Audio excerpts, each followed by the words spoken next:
What up YouTube, this your boy Download back for another reply. This one is the Slaughterhouse featuring Swizz Beatz, Throw It Away. And you know what, I've been hearing a bunch of tracks from Slaughterhouse because you know they're about to get their own mainstream album. And I've got to say, of all the tracks, I'm not impressed by not one of them. Don't get me wrong, they are spitting some lyrics on this song, but overall the song is not that hot. And you know, a lot of people like to proclaim Slaughterhouse as a supergroup. And if they were, I don't believe they are, but if they were, then they would honestly be the last supergroup out there. Because you look back at it, man, supergroups were composed by record labels. Basically, they would go and find the best rappers that they can and put them all in a group to try to sell them. Very few supergroups ever came up where they was together before a label even got to them. And that's like the Wu-Tang, that's like the Dungeon Family, dudes like that. But the days of the supergroup are over.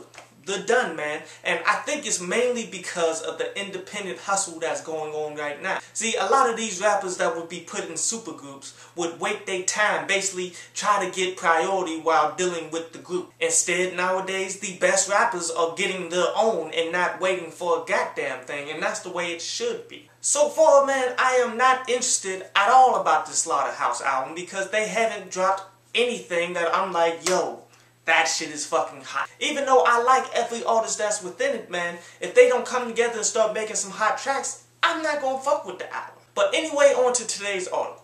And today's article is about first mixtapes. And I'm not talking about your first mainstream release. Nor am I talking about that first mixtape where people give you the most recognition. I'm talking your very first piece of work that you put together. That shit is guaranteed to be trash. Now, your trash may be better than the next man's trash, but by the end of the day, that shit is going to be horrible because you do not know what you're doing yet. For most people, that first mixtape, that first piece of music that they put together and put out, that's the wake-up call for you to get on your fucking hustle. Because before then, you're living in a fantasy thinking that I'm going to drop this one mixtape, I'm going to blow up, I'm going to do all this just off the strength of this. And none of that shit is true. Depending on how far your first piece of music bombs, it could be the blueprint to your success. Because you can learn from your failures and how horrible you actually were at that time in order to progress.